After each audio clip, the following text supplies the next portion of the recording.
Hey, what's up everybody? It's Jeremiah with Bullfrog Airguns here today to do the challenge for the month of July for the Airgun Hunting and Target Systems Facebook group.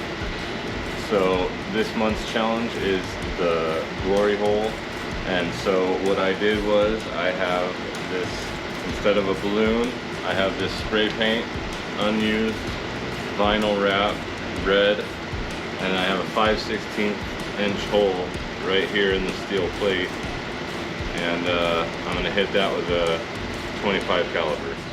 Let's see if we can do this.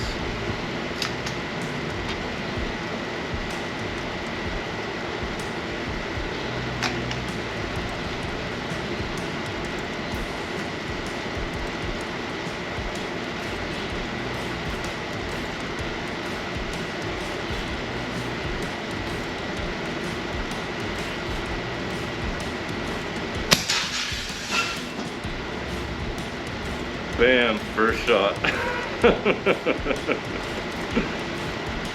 Oh man, that's funny.